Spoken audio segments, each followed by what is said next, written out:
Hello highlight नहीं हो रहा entire screen.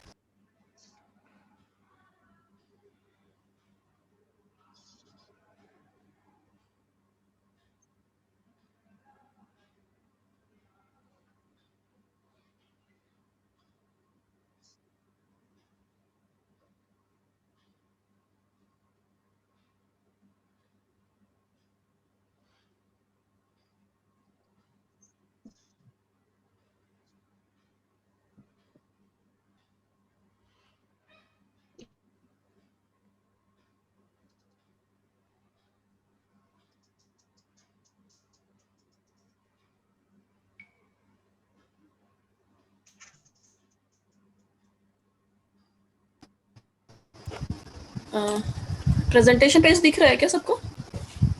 Yes yes ma'am. Ma'am. Yes ma'am. हाँ, ओके। वेट।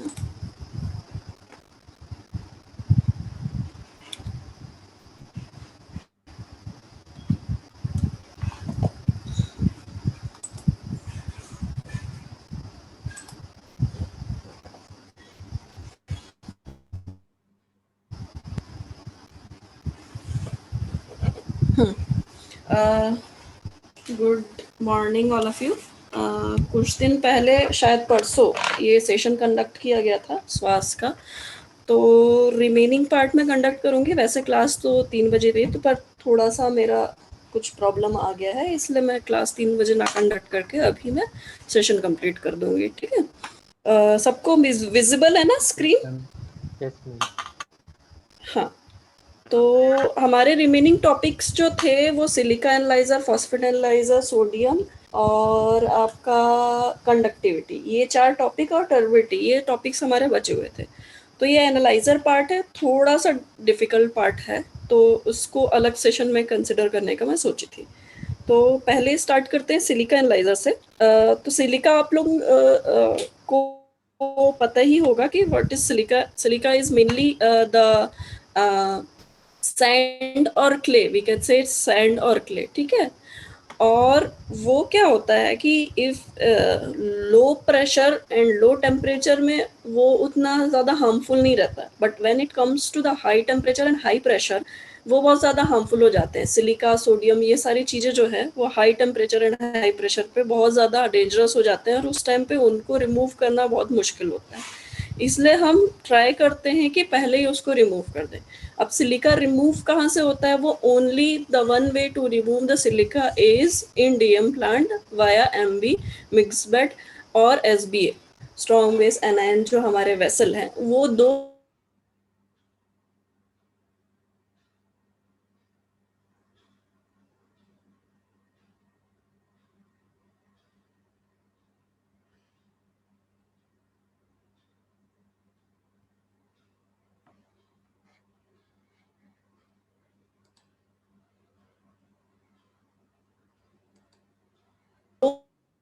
जो चीज है वहां से हमारा सिलिका जो है आगे जो है आगे प्रोसेस में कहीं वो रिमूव नहीं होगा। सिलिका लेस देन 10 ppb रहता है, और कम है तो बेटर है, पर उससे ज्यादा नहीं जाना चाहिए। और वो मेजर होता है वो जनरली फीड वाटर के सैंपल में मेजर होगा। सेकंड हमारा मेन स्ट्रीम, ठीक है? तो आपका बहुत मुश्किल हो जाता है, ठीक है? मेन स्ट्रीम की हालांकि वैल्यू हमारी कम आती है, क्योंकि वहां भी हमारी थोड़ी बहुत डोजिंग होती है और मैम ब्लो मैम डाउन होता है। मैम बोलिए। मैम, एक मिनट रिपीट करेंगे मैम? क्या है कि बीच में आवाज चले गया था आपका। अच्छा, हेलो। स्टार्टिंग से स्टार्ट करूं? नहीं ma'am, way to remove silica के बाद जो। हाँ, तो वो जो सिलिका है आपका वो रिमूव होता है हमारा एमबी में, जो डीएम प्लांट में मिक्स बेड के वेसल्स लगे होंगे, वहां पर हमारा सिलिका जनरली रिमूव होता है, ठीक है? और हम सिलिका को थोड़ा सा ब्लो डाउन के थ्रू हम ड्रेन आउट कर सकते हैं, क्योंकि वो सैंड है तो सेटल डाउन हो जाता है हमारे ड्रम में, तो कंटिन्यूस ब्लो डाउन जो होता है उससे थोड़ा बहुत सिलिका रिमूव भी होता है। इसीलिए हमारा जो 3 पॉइंट है मेजर करने का, फीड वाटर, मेन स्ट्रीम और ड्रम वाटर और मेन स्ट्रीम का थोड़ा क्रूशियल पॉइंट रहता है वहाँ सिलिका मेजर करना। तो ड्रम वाटर जो है वहाँ हमारा सिलिका लोड पे डिपेंड करता है, ठीक है। तो पहले हम देख लेते हैं सिलिका क्या होता है, उसका मेजरमेंट कैसे करते हैं, ठीक है। फिर उसके बाद हम लोड पे आएंगे कि कितने लोड पे कितना सिलिका रहना चाहिए, ठीक है। तो जैसे कि स्लाइड में दिख रहा है, silica is mainly consist of sand और क्ले, ठीक है। Water which has pre coated through the soil, ये तो आपका जनरल एक डेफिनेशन हो गई। ये सिलिका एनालाइजर जो दिख रहा है इमेज में, ये हमारे यहाँ पर पावर प्लांट में लगा हुआ है। ये जनरली हमारे हर एक फेस वाइज लगा हुआ है। इसका जो सैंपल इनलेट है वो हमारे 6 चैनल का है। ये 6 चैनल मीन्स एट टाइम हम 6 सैंपल इसमें लगा सकते हैं, और रीडिंग हमारी 1 बाय 1 उसकी रीडिंग आएगी at the interval of 10 minutes. 10 minutes की एक पूरी साइकिल होती है इसकी एनालिसिस करने की। 10 मिनट्स बाद हमारा suppose for example feed water unit 1 का आया सैंपल, तो 10 मिनट्स तक वो एनालिसिस करेगा। उसके बाद फिर हमारा आफ्टर, अगर आपको बीच में इंटरवल डालना है कि 2-3 मिनट का हमारा इंटरवल रहे तो वो भी डाल सकते हैं। देन उसके बाद हमारा दूसरा सैंपल की एनालिसिस होती है फॉर 10 मिनट्स। और ये एक, जैसे फॉर एग्जांपल इसमें 508 जो एक वैल्यू दिख रही है वो एक लिस्ट आउट फॉर्म में सारे की रीडिंग यहाँ लिस्ट आउट फॉर्म में भी दिख जाती है। इसका डिस्प्ले बस चेंज करना पड़ता है, मीन्स उसका प्रॉपर्टी रहता है, स्क्रीन चेंज हो जाती है तो उसके बाद वो 6 डिस्प्ले भी दिखाने लगेगा। तो इसीलिए 6 चैनल का है, इसलिए हम लोग ने 2 यूनिट में लगा के रखा है, इसको फेज वाइज लगा के रखा है। एक यूनिट 1 में लगा हुआ है, उसमें आपका यूनिट 1 और यूनिट 2 के सारे 6 सैंपल आ जाते हैं। 3 और 4 में 3 नंबर यूनिट में लगा हुआ है, उसमें सारे 6 सैंपल आ जाते हैं। और हमारा जो 600 का सिलिकॉन एनालाइजर है वो भी सेम यही एनालाइजर है, बट द थिंग इज कि वो सिंगल चैनल का है। ये 6 चैनल का है, वो सिंगल चैनल एनालाइजर है। और हमारा डीएम प्लांट और 600 डीएम प्लांट में भी यही एनालाइजर लगा हुआ है। डीएम प्लांट में थोड़ा दूसरा पुराना मॉडल का लगा हुआ है, पायरोमेट्रिक वाला। ये हैक का एनालाइजर है, हैक वेंडर जो है। तो सिलिका मेजरमेंट हमारे लिए नेसेसरी क्यों है उसको पहले देखेंगे, क्योंकि जो सिलिका है 0.5 mmB अगर हमारा सिलिका रहेगा तो वो 28% ऑफ हीट ट्रांसफर जो है रिड्यूस करता है, ठीक है। Solubility of silica in steam increases with pressure, so chances of silica carry over, जो मैं बोल रही थी, इन टेम्परेचर प्रेशर इंक्रीज होने पे सॉल्युबिलिटी ऑफ सिलिका इंक्रीज होती है। तो इसलिए हम उसको कम प्रेशर और टेम्परेचर पे ही उसको रिमूव कर देते हैं। Silica and steam can lead to the deposit in superheated tube and on turbine blade which may lead to loss of efficiency and turbine blade failure। जैसे मैंने परसों बताया था कि टर्बाइन ब्लेड फेलियर जो एलपी टर्बाइन का sand blasting होता है वो उसीलिए होता है क्योंकि फाइनल जो ब्लेड्स पे उसका लेयर डिपॉजिट होने लगता है, ठीक है। तो इसीलिए सिलिका का रिमूव करना बहुत ज़्यादा इम्पॉर्टेंट है। Silica on turbine blade can result in turbine becoming imbalanced, reducing efficiency and in extreme cases causing extensive damage to the turbine, ठीक है। अब उसके वर्किंग प्रिंसिपल पे आते हैं। वर्किंग प्रिंसिपल, अरे अरे हटेगा कैसे, हाँ तो वर्किंग प्रिंसिपल पे आते हैं। जो ये सिलिका एनालाइजर आपने पहले देखा था पिछले स्लाइड में, ये जो सिलिका एनालाइजर वो देख रहा है, इसका क्या है वर्किंग प्रिंसिपल, तो इसमें एक डायग्राम के थ्रू मैं आपको लोगों को बताऊंगी। ये जो 6 सैंपल बोले, ये 6 सैंपल हैं आपके। 6 sample means feed water unit 1, for example phase 1 consider करें, feed water unit 1, feed water main stream unit 1, drum water unit 1। वैसे ही यूनिट 2 के 3 सैंपल ये आपके आके कनेक्ट हो जाएंगे। ये सोलेनॉइड वॉल्व है, सोलेनॉइड वॉल्व के थ्रू ये 1 बाय 1 जो एनालाइजर है 1 बाय 1 इस सोलेनॉइड को कमांड देगा। मींस इफ अगर फीड वाटर का हमको सैंपल चाहिए तो ये सारे सोलेनॉइड वॉल्व हमारे ऑफ रहेंगे, ये सिर्फ खाली ऑन रहेगा और इसी का सैंपल हमारा आएगा यहाँ पर, ठीक है। तो ये जो सैंपल है हमारा, ये एक फ्लो सेल है। ये जो बना हुआ है स्क्वायर फॉर्म का, ये एक फ्लो सेल है। ये जो सैंपल है हमारा इस पाथ के थ्रू इस फ्लो सेल में आता है, ठीक है। उसके बाद हमको इसको एनालिसिस करने में, जैसे पीएच हो गया, डीओ हो गया, वो डायरेक्ट एनालिसिस होता है। बट इसको एनालिसिस करने के लिए कुछ हमारे केमिकल्स हैं, उसको डोज करना पड़ता है। कुछ केमिकल हम डोज करेंगे तब हम उसके आगे उसको एनालिसिस कर पाएंगे, ठीक है। और उसका जो मेन प्रिंसिपल जो रहता है वो फोटोमेट्रिक प्रिंसिपल रहता है और कैलोरीमेट्रिक प्रिंसिपल रहता है। ये प्रिंसिपल क्या कहलाता है कि इफ इन केस किसी भी सैंपल पे हमारा लाइट एब्जॉर्प्शन पे काम करता है, इफ इन केस किसी सैंपल पे हमारा कुछ प्रेजेंट है, हम एक बीम ऑफ लाइट उस पे पास करेंगे और एक पर्टिकुलर वेवलेंथ की लाइट उस सॉल्यूशन में एब्जॉर्ब हो जाती है और रिटर्न एक मतलब डिफरेंट वेवलेंथ ऑफ लाइट हमको रिसीव होती है, तो उसको कंपैरिजन से हमारा एनालिसिस पता चलता है कि what is the value of that sample, कि क्या उसमें केमिकल डला हुआ है, क्या उसमें केमिकल है, ठीक है। तो ये सारे जो सॉल्यूशन है ऐड इसलिए किए जाते हैं ताकि हमारा फोटोमेट्रिक प्रिंसिपल ईजिली जल्दी से जल्दी काम करे। प्योर वाटर सपोज आप सैंपल सीधे उठा के डाल दें तो वो रीडिंग नहीं दे पाएगा, क्योंकि उसमें आपका वो जो सिलिका की प्रॉपर्टी है वो एनहेंस उतनी नहीं हो पाएगी। तो ये जो रिएजेंट है ये सारे उस प्रॉपर्टी को एनहेंस करते हैं, ठीक है। तो ये सारे रिएजेंट या तो हम एनालाइजर जब परचेस करते हैं तब हमको मैन्युफैक्चरर ये प्रोवाइड करते हैं सारे बॉटल्स फॉर्म में, केमिकल रिएजेंट है ये सारे बॉटल्स फॉर्म में प्रोवाइड करते हैं, या फिर हम डीएम प्लांट जो केमिस्ट्री लैब है वहां से ये सब बना के देते हैं उन लोग ये सारे रिएजेंट्स। तो जब ये सैंपल हमारा इस फ्लो सेल में आ जाएगा, ठीक है, तो ये 1 by 1 मीन्स कंटिन्यूस ये नहीं आएगा, 1 by 1 इसका रिएजेंट मिक्सिंग होगा। 1 by 1 मीन्स पहले आपका मोलिबेट मिक्स होगा, ठीक है, और मोलिबेट मिक्स होगा और यहाँ पर 7 नंबर जो है मैग्नेटिक बार, ठीक है, वो क्या करेगा, इसको आपका घुमाएगा। नीचे एक मोटर लगी रहती है, यहाँ पर नीचे एक मोटर का अरेंजमेंट है, तो ये कंटिन्यूसली उस सैंपल को घुमाएगा, मीन्स मिक्सिंग का काम ये कर रहा है आपका, ठीक है। 6 नंबर जो है वो मिक्सिंग मोटर है, ठीक है। तो ये 6 नंबर नहीं है, 6 नंबर ये है, ये 6 नंबर जो है ये मोटर को घुमाएगा और वो मोटर का जो टिप है वो आयरन का है और इसलिए यहाँ पर मैग्नेटिक बार एक रखा हुआ है, एक छोटा सा मतलब प्लेट टाइप का रहता है मैग्नेट का, वो कंटिन्यूस घूमते रहता है बिकॉज ऑफ द मोटर, ठीक है, एक कंटिन्यूस आरपीएम में वो घूमते रहता है। तो ये मिक्सिंग करना जरूरी है क्योंकि ये रिएजेंट जब मिक्स होते हैं तो सैंपल को गाढ़ा कर देते हैं और गाढ़े चीजों में अगर आप लाइट पास करेंगे तो फुल्ली ऑब्जॉर्ब नहीं होगी, इसलिए इसका कंटिन्यूस मिक्सिंग करना जरूरी है। और एक रीजन ये भी है कंटिन्यूस मिक्सिंग करने का कि अगर हम सैंपल डोज कर रहे हैं तो ये तो ऊपर लेवल पे ही डोज हो रहा है, नीचे तक पूरा मिक्सिंग नहीं हो पा रहा है, तो वो मिक्सिंग करना इसलिए जरूरी है।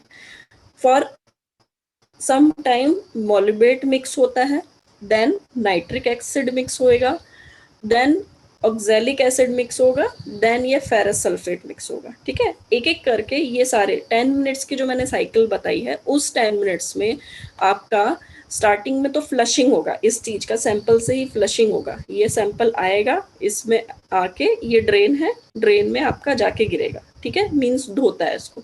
उसके बाद रिंस करना ये सब चीज चलता है स्टार्टिंग के 2 मिनट्स तक। 2 मिनट्स के बाद आपका ये रिजेंट मिक्सिंग होता है, ठीक है। We can say up to 2 minutes हो गया, अप टू 6 to 7 मिनट्स ये रिजेंट मिक्सिंग होगा आपका, और ये कंटिन्यूस उस साइकिल में कंटिन्यूस ये घूमते रहेगा। फिर 6 to 10 मिनट्स जो रहता है ये फिर एनालिसिस करता है आपका वापस से।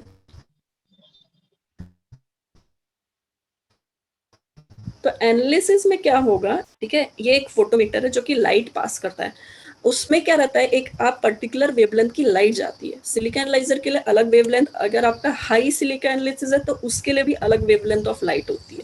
हर एनालाइजर के लिए उसकी रेंज पे डिपेंड करती है कितनी वेवलेंथ ऑफ लाइट। अब ये मेरे को एग्जैक्ट ये ध्यान नहीं कितने वेवलेंथ ऑफ लाइट ये रहती है, ठीक है।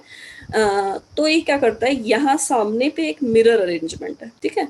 ये आपका सैंपल जो है और मिक्स जो हुआ है आपके ये सारी चीजें, ये चारों जो रिएजेंट मिक्स होके यहाँ पर एक सॉल्यूशन बना देते हैं, लाइट ब्लू कलर का सॉल्यूशन बना देते हैं, उसको बोलते हैं कोलर, ठीक है।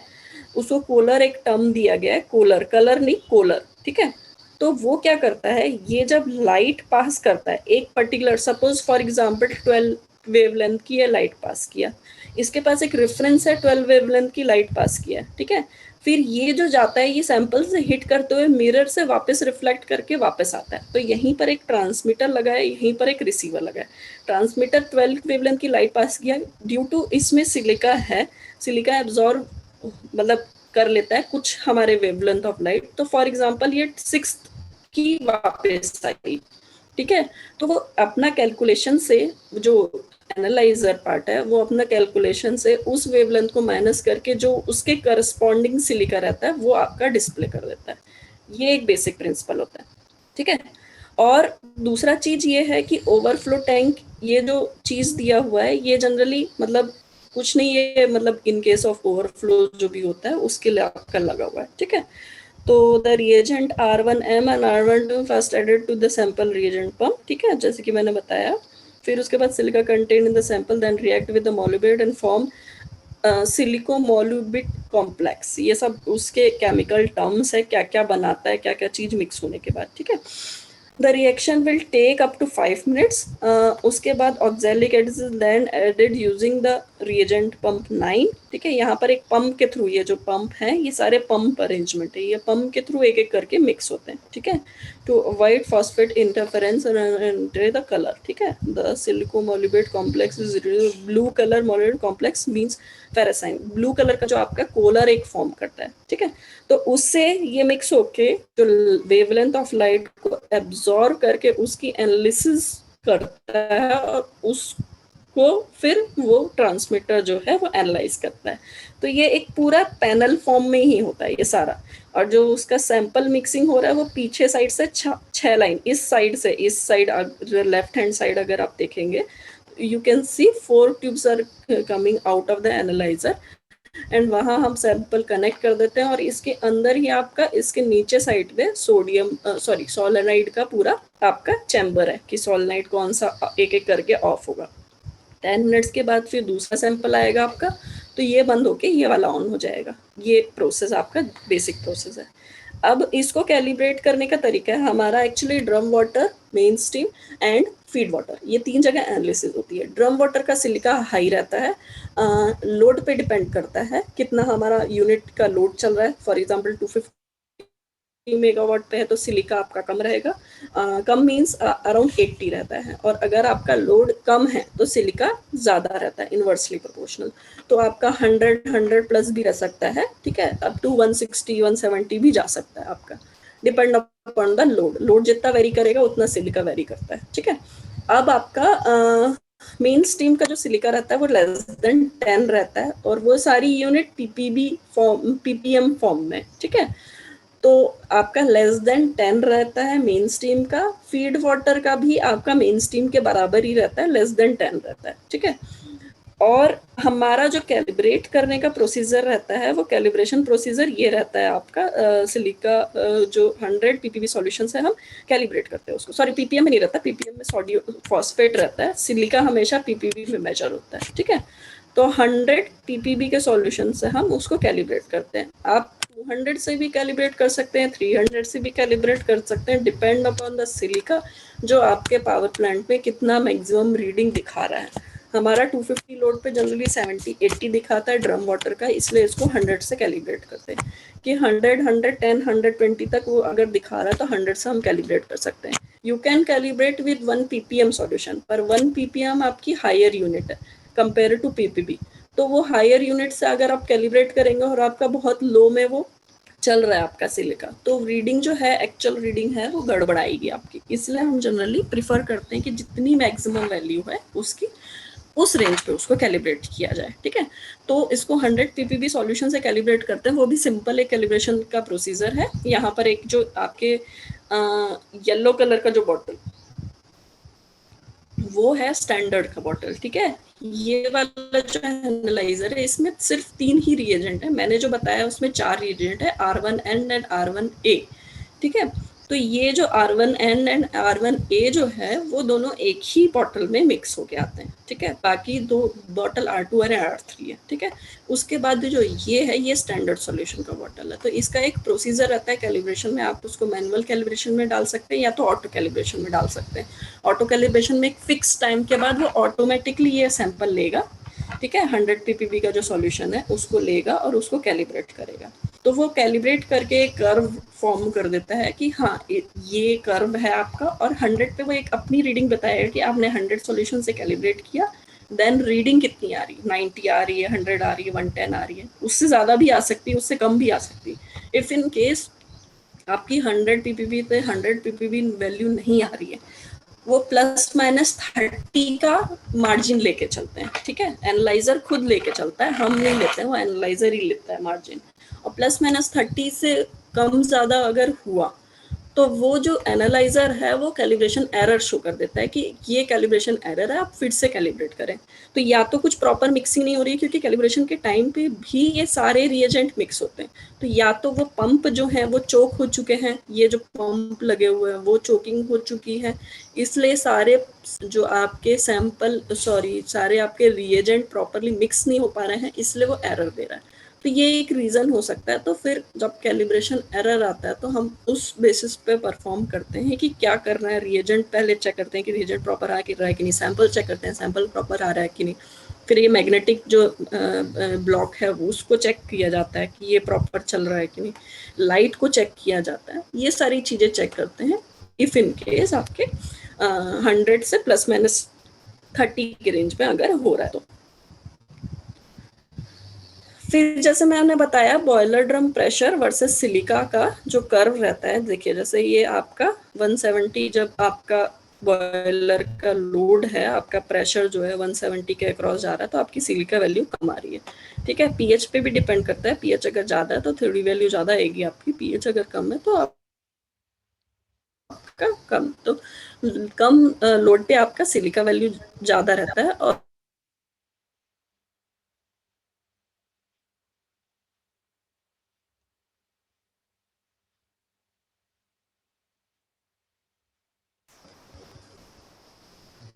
किसी को डाउट है कि नहीं है, पूछ लो। मैम जब ये लेस लोड पे सिलिका इंक्रीज करता है तो हम उसको कंट्रोल कैसे करेंगे लेस लोड पे? सिलिका को कंट्रोल जो है ब्लो डाउन से ही होता है कंट्रोल। अच्छा, उसमें ब्लो डाउन बढ़ा देंगे फिर हम लोग? हाँ हाँ, सिलिका सिर्फ ब्लो डाउन से कंट्रोल होता है जब आपका मेन सर्किट में आता है, और उससे पहले अगर आपको कंट्रोल करना है तो वो डीएम प्लांट में ही कंट्रोल होता है। उसके अलावा हाँ, एसबीएस। नेक्स्ट टॉपिक आते हैं फॉस्फेट एनालाइजर। हाँ, किसी का डाउट है क्या? मैं पूछ रहा था, आपने बताया कि सिलिका कंटेंट जो है वो हमारा डिक्रीज होता है जैसे कि मेरा लोड इंक्रीज होता है। तो जैसे हमारे पास यहाँ पे 2 प्लांट, 2 यूनिट हाँ। है, 50 की और 600। तो 250 वाले में आपने डाटा बताया 50 मेगावाट का हो रहा है, तो मेरा 80 में मेरा कंटेंट, और मेरा 120 मेगावाट का मेरा सिलिका कंटेंट इंक्रीज होगा। केस में क्या हो, मतलब सिलिका और डिक्रीज हो जाए और वहाँ सिलिका और डिक्रीज होगा। मेरे को एग्जैक्टली वैल्यू नहीं पता वहाँ कितनी रहती है, क्योंकि 600 मैंने ज़्यादा दिन काम किया नहीं है, तो मैं एग्जैक्ट पैरामीटर नहीं बता पाऊंगी, एग्जैक्ट डेटा नहीं दे पाऊंगी कि कितना रहता है, बट वहाँ कंपैरेटिवली 250 सिलिका थोड़ा सा कम रहता है। तो वो मेरे को एक बार देखना पड़ेगा, या फिर आप लोग अगर प्लांट विजिट करेंगे तो ऑनलाइन जब रनिंग प्लांट रहेगा तब आप जाके खुद सिलिका एक बार देख सकते हैं कि कितना रहता है वहाँ पर डिपेंड अपॉन द लोड, ठीक है। कि 600 मेगावाट यूनिट में 600 अगर चल रहा है तो ही वो आपका अराउंड 50 या 40 आएगा, पर अगर लोड कम चल रहा है, जनरली देखा होगा 600 का लोड कम चलता है, 600 तक नहीं चलता है, तो उससे वो हाई भी आ सकता है वैल्यू, ठीक है। अब नेक्स्ट आते हैं। हाँ हेलो, बोल रहे हैं कि मैम आप बोला कि जब प्रेशर हम रिड्यूस करेंगे तो सिलिका वैल्यू ज्यादा आएगा। हाँ, तो ड्राम का प्रेशर 150 kg, तो उसका सिलिका, उसमें जितना सिलिका है जब वो हम सैंपल ले रहे हैं प्रेशर और टेम्परेचर रिड्यूस कर देंगे, उसका सिलिका का अमाउंट बढ़ जाएगा ना? किसका, ड्रम का बोल रहे हो? नहीं, ड्राम का एक सैंपल हम लिया तो उसका प्रेशर और टेम्परेचर तो हम रिड्यूस कर दिया सैंपल लेके ही, तो ड्राम का जितना अमाउंट ऑफ सिलिका है वो प्रेशर और टेम्परेचर रिड्यूस करने से उसका सिलिका का अमाउंट ज्यादा दिखाएगा ना?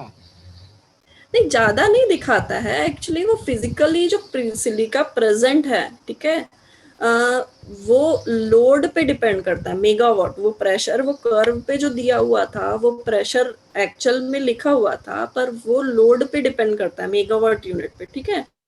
अब अगर ऐसा बोलोगे तो पीएच, जैसे हमें बोली थी, पीएच भी इनवर्सली प्रोपोर्शनल रहता है टेम्परेचर के, ठीक है।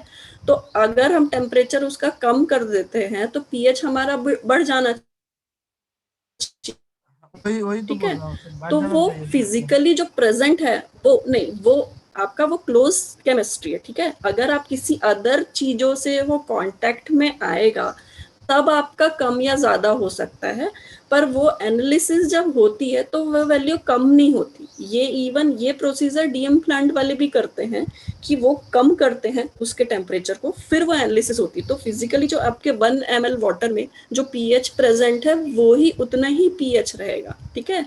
पर क्योंकि वो क्लोज केमिस्ट्री है, क्लोज केमिस्ट्री के कारण, फॉर एग्जांपल आपके बॉयलर ट्यूब्स जो है पूरी क्लोज केमिस्ट्री है ना, पूरे आपके क्लोज लूप हैं, ठीक है। उसमें जो प्रेशर कम ज्यादा हो रहा है उसके कारण सिलिका कम ज्यादा हो सकता है। और उसका कहने का सेंस ये है कि अगर ज्यादा प्रेशर आपका रहेगा तो उस पे सिलिका वैल्यू जो है एग्जैक्ट वही रहेगी, पर वो हार्म ज्यादा करेगा।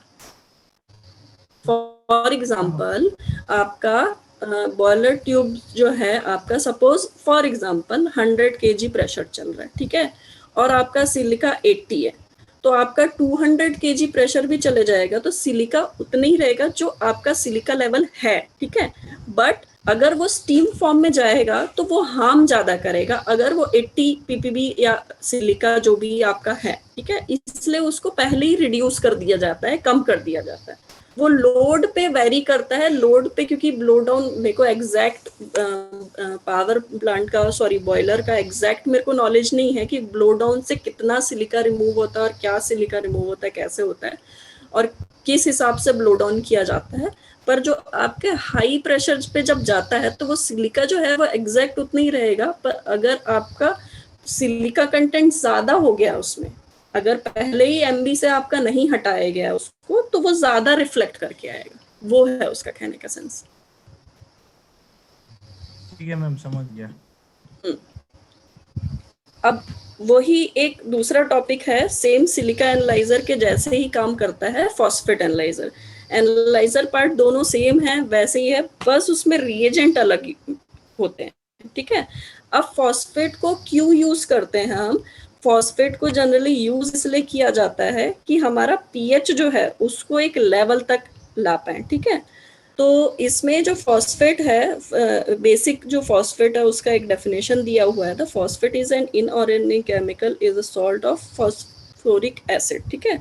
Phosphate is used to reduce pH of water used in boiler, ठीक है। एक पीएच लेवल था 8.8 टू 9.2, ठीक है।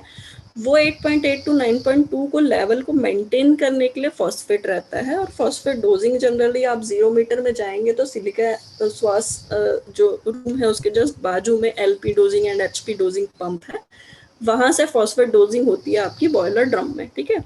तो बॉयलर ड्रम में पीएच अगर कम ज्यादा आपका हो रहा है तो इसीलिए उसको मेंटेन करने के लिए फॉस्फेट डोजिंग की जाती है, ठीक है। Phosphate reacts with scale forming species to form a soft sludge, और इसलिए फिर ब्लो डाउन भी करते हैं उसको, ठीक है। अब ये आपका एक फॉस्फेट एनालाइजर है जो कि श्वास में लगा हुआ है। 600 में जैसे मैंने सिलिका एनालाइजर दिखाया था वैसे ही सेम फॉस्फेट एनालाइजर लगा हुआ है, ठीक है। तो ये आपका एक फॉस्फेट एनालाइजर है, पॉलीमेट्रॉन का आपका फॉस्फेट एनालाइजर है। ये भी आपके जो चैनल दिए हुए हैं आपके, ये 6 चैनल का है जनरली, पर हम लोग का फेज वाइज लगा हुआ है। फेज वाइज आपका 2 यूनिट में, सॉरी 1 यूनिट में दोनों का ड्रम वाटर का ही फॉस्फेट, क्योंकि डोजिंग ड्रम वाटर में होती है तो ड्रम वाटर का ही सैंपल इसके बाद लेके जाता है। तो 250 में यूनिट 1 में, 600 में यूनिट 3 में, और 250 में यूनिट 1 एंड 3 में, और 600 में हर एक यूनिट में आपका एक फॉस्फेट एनालाइजर लगा हुआ है, क्योंकि वो सिंगल चैनल का फॉस्फेट एनालाइजर है।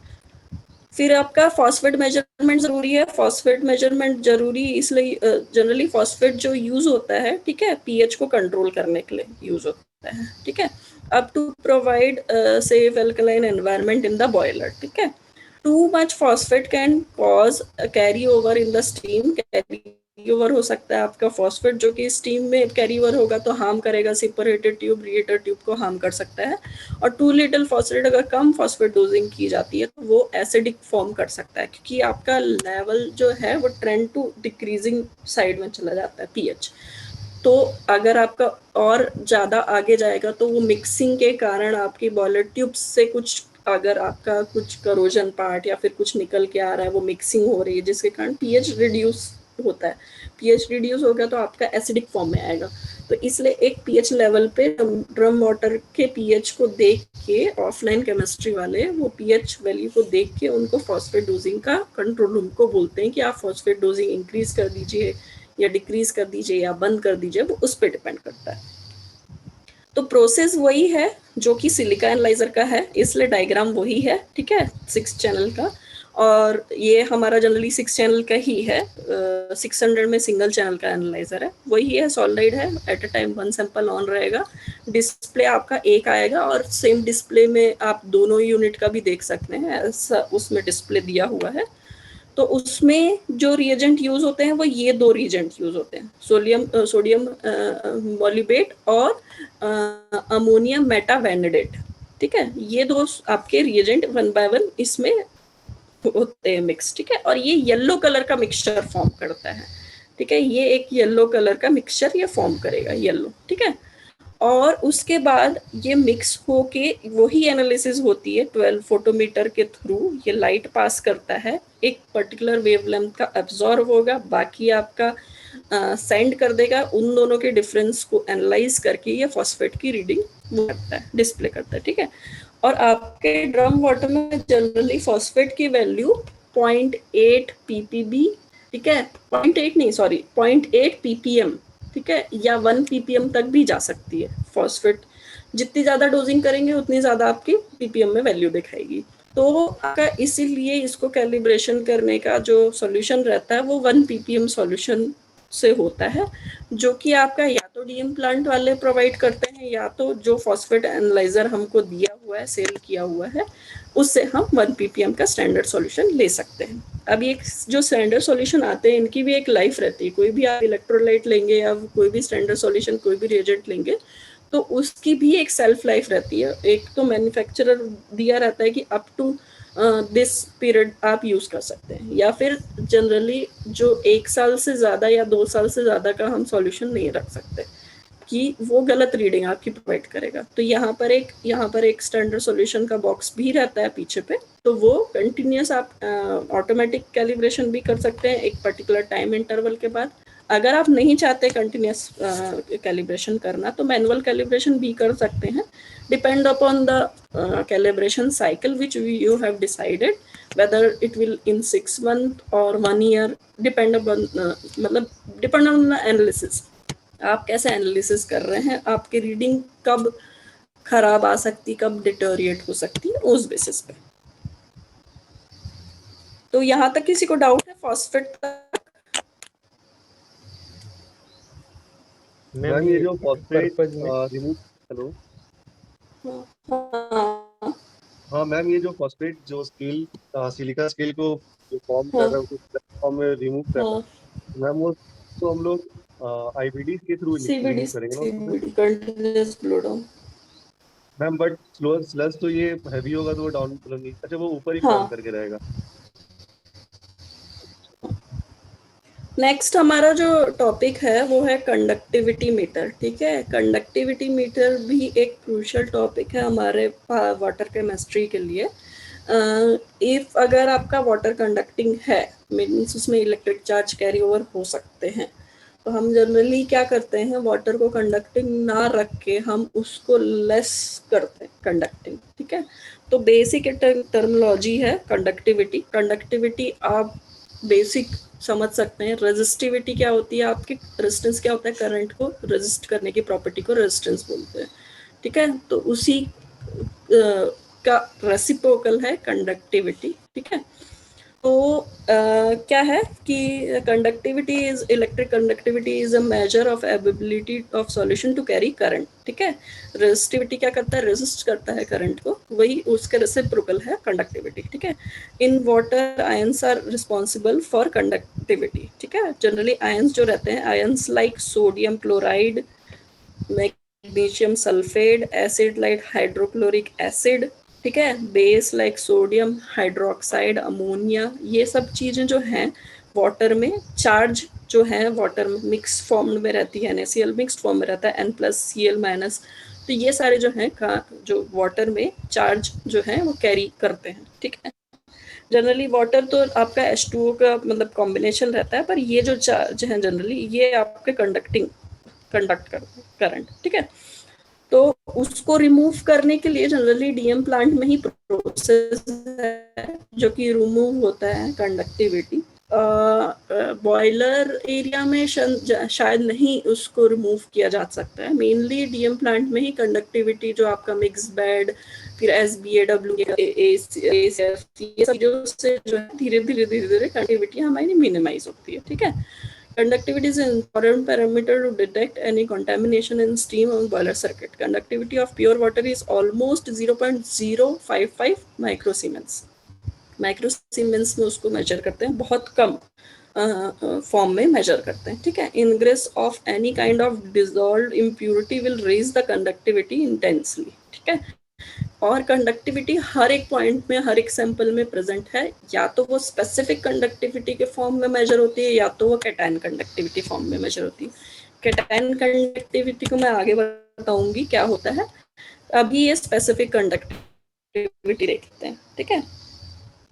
जो टिपिकल कंडक्टिविटी वैल्यू है आपकी अलग अलग चीज़ों की, जैसे सी सॉल्ट की कंडक्टिविटी इतनी रहती है, मेन वाटर सप्लाई की आपकी इतनी कंडक्टिविटी रहती है, ठीक है। तो ये सारी अल्ट्रा प्योर वाटर की, जैसे हम अल्ट्रा प्योर वाटर यूज करते हैं,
उससे आपका जो फॉर्मूला है वो डेवलप होता है माइक्रोम्स, ठीक है। तो 1/ohms इज सीमेंस, ठीक है। तो सीमेंस इनटू आपका सेंटीमीटर, अगर सेंटीमीटर में कैलकुलेट करें तो सेंटीमीटर ऊपर नीचे आपका क्रॉस हो जाएगा, नीचे 1 सेंटीमीटर रहेगा क्योंकि एरिया है length into breadth is equal two centimetre square, जो नीचे 1 रहेगा। तो siemens bye centimetre is conductivity unit, और सीमेंस पर सेंटीमीटर सीमेंस इनटू सेंटीमीटर -1, ये आपका एक यूनिट रहता है कंडक्टिविटी का, ठीक है। अब इसके मेजरमेंट में जाएंगे कि कैसे मेजर होता है। हम लोग के यहाँ पर ये जो मेजरमेंट आपको बता रही हूँ ये लगा हुआ है कंडक्टिविटी मेजर करने के लिए। 2 टाइप रहते हैं इसके, कंडक्टिंग एंड इंडक्टिव।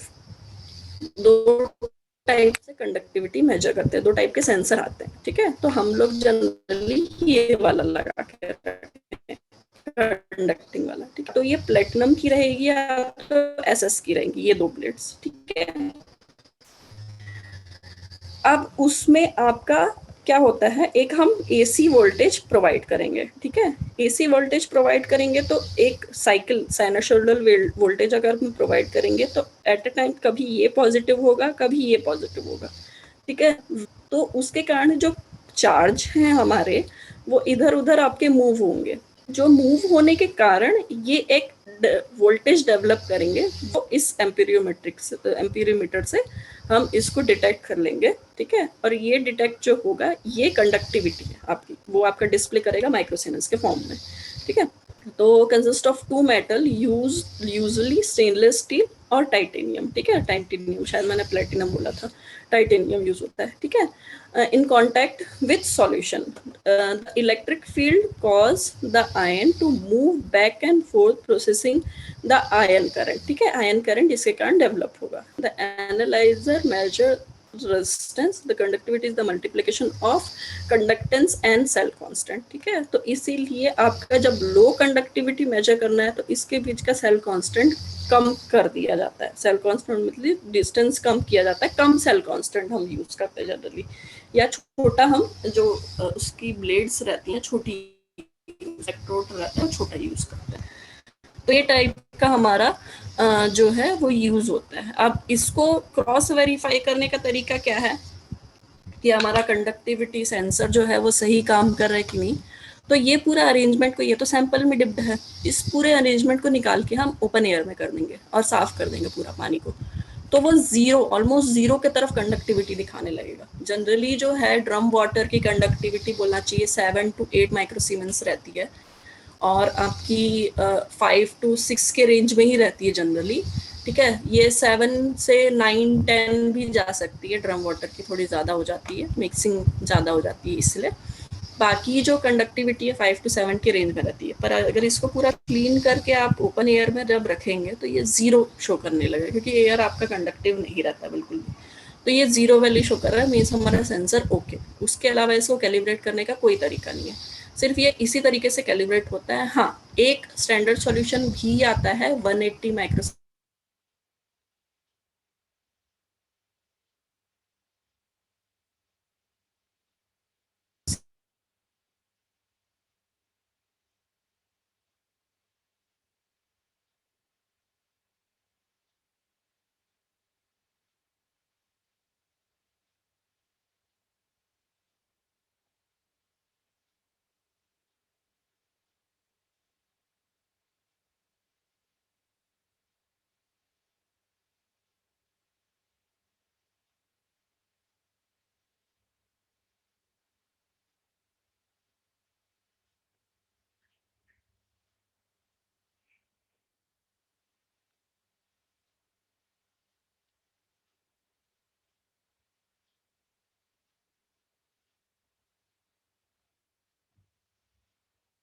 सीमेंस का स्टैंडर्ड सॉल्यूशन या 100 एसी वोल्टेज हम जब देंगे तो इसके आसपास का जो भी लिक्विड है आपका वो कंडक्टिव हो जाएगा, क्योंकि चार्ज कैरी करने लगेगा एसी वोल्टेज के कारण, ठीक है। जब ये चार्ज कैरी करेगा तो ये म्यूचुअल इंडक्टेंस के थ्रू एक खुद एक चार्ज डेवलप करेगा इस कॉइल पे, जो कि रिसीवर कॉइल है, ठीक है।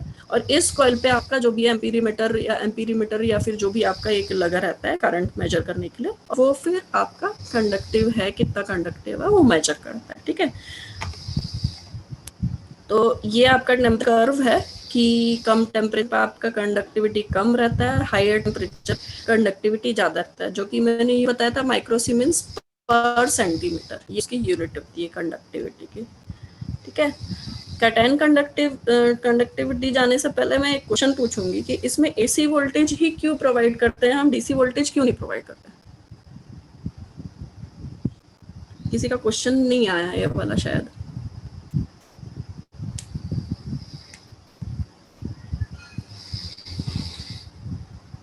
कोई बता पाएगा? देंगे, कोटिंग हो जाएगा, पोजीशन होगा।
चलो सर है तो गरम लग रहा है ना आपको? नहीं मुझे आवाज प्रॉपरली आ रही है क्या?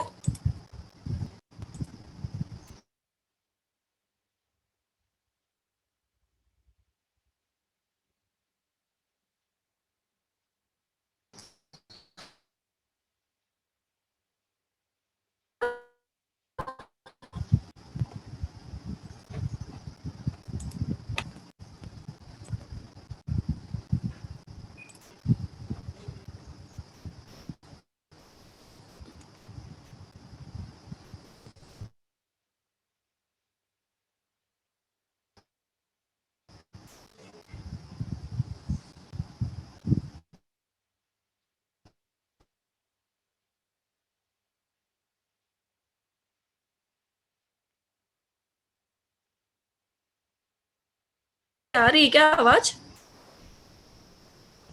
यस मैम अभी आई। हाँ, तो क्वेश्चन मेरा ये था कि डीसी जो है हम क्यों यूज नहीं करते, या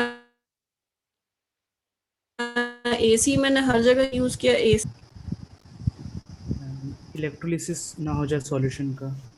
मैम डीसी यूज करेंगे तो जो प्लेट्स यूज कर इलेक्ट्रोड वो इरोड होने के चांसेस इंक्रीज हो जाएंगे। नहीं, समवॉट बहुत क्लोज हो उस आंसर के, बट हम डीसी अगर यूज करेंगे तो ये एक प्लेट आपकी रहेगी वो हमेशा पॉजिटिव रहेगी, और एक ये जो प्लेट रहेगी वो हमेशा नेगेटिव रहेगी। आयंस जो है इसमें, जो अगर ये आपकी पॉजिटिव प्लेट रहेगी तो इसमें नेगेटिव आयन पूरे आपके अट्रैक्ट हो जाएंगे, और इसमें जो है पॉजिटिव आयन पूरे अट्रैक्ट हो जाएंगे, जिसके कारण ये जो दो ब्लेड हैं वो आगे मतलब काम करने के लायक नहीं बचेंगी। काम करने के लायक इन द सेंस कि पूरी ये सैचुरेशन लेवल इसका आ जाएगा, क्योंकि सारे जो हैं ये पॉजिटिव से कवर हो जाएंगे और ये सारे नेगेटिव से कवर हो जाएगा। ठीक है, तो ये एक सैचुरेशन लेवल आ जाता है। पहले जो है कंडक्टिविटी एनालाइजर जो है, पहले डीसी भी यूज किया गया था बहुत पहले, फिर बाद में इन्वेंशन हुआ एसी का कि इन एसी एनालाइजर यूज किया जाए, क्योंकि डीसी पूरा सैचुरेशन लेवल तक चला जाता है, तो फिर कुछ टाइम के बाद वो रीडिंग दिखाना बंद कर देते हैं, क्योंकि ये सारे पूरे चार्ज से इस प्लेट को सैचुरेट कर देंगे। इसलिए हम एसी यूज करते हैं, डीसी यूज नहीं करते, क्योंकि एसी जो है वेरी करते रहता है आपके ये नेगेटिव का भी पॉजिटिव ऐसे प्लेट्स को करते रहता है, इसीलिए। ठीक है, अब आते हैं कैटायन कंडक्टिविटी के ऊपर। अब जो कुछ क्रूशियल पॉइंट्स हैं वहाँ पर हम जनरली कैटायन कंडक्टिविटी यूज करते हैं। जैसे कि मैंने डीओ के लिए बताया था कि हम जहाँ मतलब लिक्विड का कहीं आपका इंजेक्शन हो रहा है कहीं पर, तो उस पॉइंट्स पे हम डीओ यूज करते हैं। वैसे ही हम कैटायन कंडक्टिविटी भी यूज करते हैं। क्यों? ताकि हम लीकेजेस देख सकें कि कहीं लीकेजेस तो नहीं है। तो हमारे कैटायन कंडक्टिविटी जनरली मेजर कहाँ कहाँ होते हैं? एक तो सीपी में यूज होता है, क्योंकि कंडेंसर के कारण हमारा सीपी में मेजर होता है। ठीक है, एक आपका मेन स्ट्रीम में मेजर होता है, और एक आपका फीड वाटर में मेजर होता है। ये 3 पॉइंट्स में मेजर होते हैं, जहाँ की फीड वाटर और आपका सीपी का बहुत ज़्यादा ज़रूरी रहता है मेजर। ठीक है, तो जनरली जो कैटायन कंडक्टिविटी है उसकी ये लिमिट है कि 0.3 माइक्रोसीमेन से ऊपर नहीं जाएगी। नॉर्मल स्पेसिफिक कंडक्टिविटी जो है आपकी 5 से 7, 5 से 10 के रेंज में वेरी होती है, पर ये जो कैटायन कंडक्टिविटी वो अगर 0.3 से ज़्यादा हुई तो या तो लीकेजेस हो सकते हैं, या तो कैटायन कॉलम में कुछ प्रॉब्लम है। ये दो हम उसको कंसिडर करके चलते हैं, और ये हाईली एक्यूरेट इंस्ट्रूमेंट हम लोग यहाँ पर लगाते हैं। वैसे कंडक्टिविटी मीटर जो नॉर्मल स्पेसिफिक कंडक्टिविटी में यूज हुए वो यहाँ भी यूज होते हैं, बट इसी के लिए उसको कॉलम लगाए हुए हैं। ये 2 कैटायन कॉलम लगे हुए हैं, जो कि मैंने पहले शायद प्रेजेंटेशन में बताया था कि कैटायन कॉलम में बाद में बताऊंगी क्यों लगते हैं। ठीक है, ये एक वर्टिकुलर हॉलो सिलेंडर टाइप रहता है, ट्रांसपेरेंट सिलेंडर, रेजिन भरी रहती है। रेजिन क्या रहती है? H+ आयन एनरिच्ड रेजिन रहती है। वो कुछ जो वाटर में अमोनिया या डिजोल्व अमीन जो रहती हैं उनको रिमूव कर देती है, उनको ट्रैप कर देती है। और ये जैसे ब्राउन कलर का आपका स्ट्रक्चर दिख रहा है, ब्राउन कलर का ये कलर दिख रहा है, जो कि चेंज होके पिंक कलर के फॉर्म में आ जाता है जब जब ये ऑब्जॉर्व करता है अमोनिया या अमीन को, ठीक है। एब्जॉर्व जैसे करते गए ये पिंक कलर के फॉर्म में चेंज होते जाता है, मीन्स जैसे जैसे वो रिएक्ट करते जाता है वैसे वैसे वो उसका कलर चेंज होता रहता है। तो जब ये पूरा पिंक हो जाता है तो या तो हम आइसोलेट करके इस कॉलम को लाइन में ले लेते हैं, या फिर अगर हमारा सिंगल कॉलम है अगर लाइन में तो इसको चेंज करके फिर डीएम प्लांट में ले जाके इसको रीजनरेट करवाते हैं। रीजनरेट उन लोग अपना करते हैं, फिर उसके बाद वापस से जब रीजनरेट होता है, एसिड से रीजनरेट होता है, जब वो वापस से रीजनरेट होता है तो वापस ये ब्राउन कलर का शो होने लगता है, ठीक है। तो इसका एक आप बस जाके फिजिकली जाके बस देख सकते हैं कि कैटायन कॉलम एग्जॉस्ट हुआ है कि नहीं। जब ये एग्जॉस्ट पूरा पिंक कलर का हो जाएगा आपका, तो मीन्स आपका वैल्यू 0.3 से ज्यादा आने,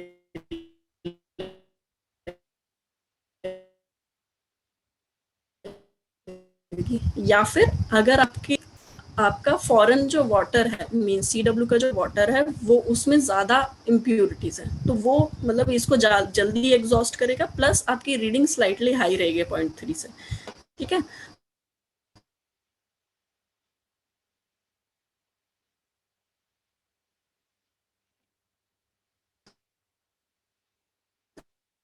तो ये जो H+ आयन है, ये जो H+ आयन लिखा हुआ है, ये कैटायन कॉलम है, ठीक है।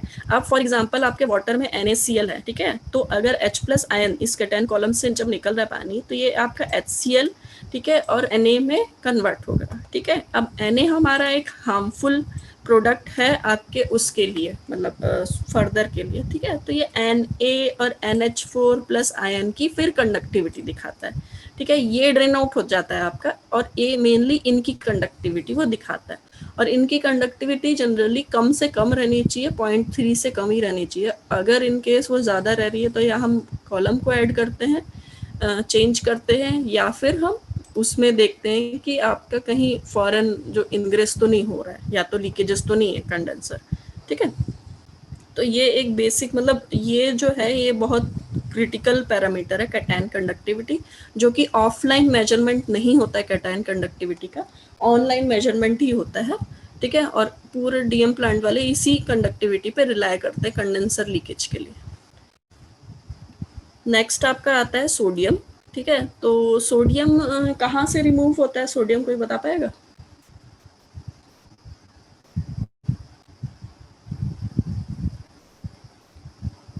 बोलो।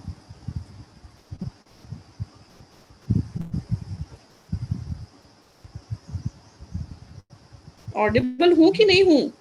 Yes ma'am. Ma'am sodium actually DM के layer cation exchanger, strong acid cation जो क्या क्या क्या LBC में रिमूव होता है, लेयर बेड, हाँ लेयर बेड कैटायन बोले ना, हाँ उसी में रिमूव होता है, करेक्ट, ठीक है। वहां से आपका सोडियम रिमूव होता है, उसके आगे कहीं सोडियम रिमूव नहीं होता है, इसलिए LBC के आउटलेट में एक सोडियम एनालाइजर लगा हुआ है डीएम प्लांट में, ठीक है। वैसे ही आपके सारे यूनिट में सोडियम एनालाइजर लगे हुए हैं आपके, सारे यूनिट में इसलिए लगा के रखे हुए हैं ताकि हम, मतलब अगर यहाँ मेन स्ट्रीम में आपकी ज़्यादा अगर आ रही है, मेन स्ट्रीम और CP में मेजर होता है 2 जगह पे हर यूनिट में, ठीक है। तो अगर यहाँ पर आपकी ज़्यादा आ रही है तो वहाँ उन लोग जो प्रॉपर को, वहाँ LBC में उन लोग प्रॉपर वापस से या तो रेजिन को फिर से रीजनरेट करेंगे, या फिर इनका जो स्टेप्स है वो करेंगे ताकि सोडियम ज़्यादा से ज़्यादा रिमूव हो, ठीक है। और वहाँ बहुत कम, लेस देन 10 ppb में रहती है वैल्यू, लेस देन 10 नहीं बोलना चाहिए, लेस देन 1 ppb बोलना चाहिए, लेस देन 1 ppb में वो वैल्यू रहती है, पॉइंट्स में रहती है वैल्यू। और यहाँ भी जो वैल्यू रहती है वो मेन स्ट्रीम की लेस देन 1 रहती है, एंड जो CP है वो लेस देन 2 रहती है, मतलब ये एक उसकी लिमिट है, कम से कम आनी चाहिए, ठीक है। सोडियम क्यों, मतलब PPB के फॉर्म में मेजर होता है, वेरी लो सोडियम आपका मेजर होगा, ठीक है। लो sodium will avoid stress corrosion and caustic एनब्रिटलमेंट in turbine bed, जो है ये सीधे फटीक करता है, सीधे ब्लेड्स को फाड़ देता है अगर सोडियम लेवल आपका ज़्यादा है, ठीक है। वो कहीं हार्म नहीं करेगा, सिर्फ हाई प्रेशर साइड में, हाई टेम्परेचर साइड में ही हार्म करेगा टरबाइन ब्लेड्स में, ठीक है। तो आपका प्रिंसिपल ऑफ ऑपरेशन ये है उसका, एक आपकी सोडियम इलेक्ट्रोड रहती है, एक आपकी रेफरेंस इलेक्ट्रोड रहेगी, ठीक है। अब इसमें क्या है, ये एक स्टेप है, कैसे कैसे फ्लो हो रहा है वो मैं आप लोगों को समझा देती हूँ। एक आपका सैंपल अगर इन केस आपका इनग्रेस हो रहा है, ठीक है, इनलेट हो रहा है, आपका सैंपल इनलेट हुआ, ये कुछ नहीं, ये फिल्टर है आपका, ये वॉल्व है, ठीक है, ये फ्लो मीटर है, सॉरी फ्लो मीटर से पहले जो रेगुलेट करने के लिए ये वो है, ठीक है। तो ये आपका सैंपल यहाँ से आपका इनलेट हो रहा है, ये ठीक है। इनलेट होके ये जो पास होता है, ये डिब्बा में पास होता है, डाई इसाइलो प्रोपाइलिन। ये एक्चुअली अमोनिया भी बोल सकते हैं और डिब्बा भी बोल सकते हैं इसको। अमोनिया क्या है, हम क्योंकि लो वेरी लो सोडियम मेजर कर रहे हैं, लेस देन 1 ppb, ठीक है, तो लेस देन 1 ppb इसलिए इसको डिब्बा यूज करते हैं। अगर हम ज़्यादा सोडियम मेजर कर रहे होते हैं, अगर ज़्यादा सोडियम अलाउड होता हमारे प्लांट में, तो यहाँ डिब्बा के जगह हम अमोनिया भी यूज कर लेते हैं, ठीक है। अब ये क्वेश्चन आएगा कि यहाँ पर डिब्बा क्यों यूज करते हैं, क्या यूज है। एक्चुअली क्या है, ये जो सोडियम इलेक्ट्रोड है, ठीक है, वो इनिशियली जब आपका नॉर्मल पीएच रहेगा आपका, उस केस में फॉर एग्जांपल 7 पीएच है, उस केस में ये सोडियम की वैल्यू प्रॉपर नहीं बता पाएगा। इसको पीएच लेवल को इंक्रीज करना ज़रूरी है। पीएच लेवल को इंक्रीज करना मीन्स H प्लस आयन को हटाना ज़रूरी है। अगर H प्लस आयन वाटर में रहेंगे तो ये प्रॉपरली मेजर नहीं कर पाता है सोडियम, ठीक है, क्योंकि H प्लस आयन इसको हैम्पर करते हैं इस इलेक्ट्रोड को, इसीलिए ये डिब्बा यूज किया गया है। ये क्या है, इसके अंदर ट्यूब पास होती है, सेमी परमेबल ट्यूब रहती है, सेमी परमेबल ट्यूब, या फिर हम उसको बोलेंगे वो एक मतलब बहुत ही पतली और सॉफ्ट ट्यूब जो रहती है वो रहती है, जिसमें क्या है, आपका जो अंदर का जो डिब्बा है वो वेपर फॉर्म में अंदर आपका इंग्रेस हो जाता है। वो उस मटेरियल की बनी रहती है कि वेपर फॉर्म में डिब्बा जो है अंदर मिक्स होता है। तो वो मिक्सिंग के कारण क्या करता है, ये पीएच लेवल को 10 तक पहुंचा देता है, वाटर के पीएच लेवल को।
हेलो। जी सर। हाँ सुनिए, वो मैडम का सिस्टम थोड़ा सा प्रॉब्लम कर रहा है, तो अभी क्लास नहीं होगा। जो टर्बिडिटी पार्ट जो बाकी था, टर्बिडिटी यही बाकी था, और एक उनका और एक पार्ट था जो एनालाइजर, नया जो टेक्नोलॉजी वाला एनालाइजर आया है उसके ऊपर। तो वो पार्ट वो आज अगर हो सके तो मतलब 4:30 बजे से बाद 1 घंटा ले सकते हैं या कल ले लेंगे। तो अभी के लिए तो सेशन को बंद कर रहे हैं, आप लोग भी खाना वाना खा लीजिए। मैडम का पूरा लैपटॉप ही हैंग कर गया है, जिसके चलते ऐसा प्रॉब्लम हुआ है। तो हो सके तो हम लोग अगर होता है तो मैं ग्रुप में मैसेज कर दूंगा कि आपका 4:30 बजे के बाद से 1 घंटा क्लास होगा। टर्बिडिटी पार्टी बाकी है, 1 घंटा ही क्लास बाकी है बेसिकली, और नहीं तो कल होगा। ठीक है। Okay. Yes sir. Okay sir.